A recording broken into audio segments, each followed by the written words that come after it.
Baler. Baler. Baler? Yeah. Baler is Training in Baler. yeah, Training in Baler. Yeah, Yeah. I heard about that.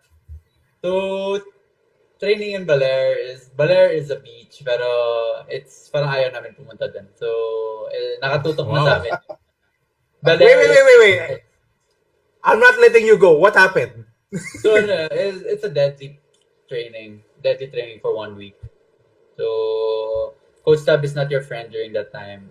During that duration, for 4 days naman. Kasi last day is happy day na. Because it's heaven na for us. Uwi na lang. Wow. So, Okay. it's a deadly So, training. It's super deadly. para sa boot camp, parang short boot camp na just all out, papatayin kayo ni Coach Tab. Parang Yeah. gano'n. Yeah. Oh. Yeah. Okay. Totoo yun. If tanong nyo sa kanila kapag gusto nila pumunta ng mga Baler, yung mga players sa Ateneo, they will say no. Walang gusto. Wala, Yeah, actually, I heard about that famous Baler training camp of Coach Tab. That was a very good for you to share on air so everybody knows that memorable memory.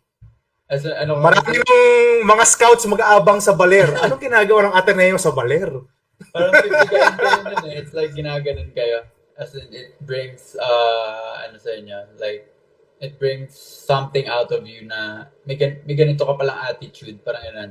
Parang hindi mo nakikita sa isang player, makikita mo dun. And at the same time, utak na lang dun yung gumagana, your body hindi na. Ganun ka-intense. Ganun ka-intense. Okay. Pero after that siguro... Sana may tapes at makita ko kung ano talaga pinagkagawa nyo to. Hindi pwede. Top secret yun. Yeah.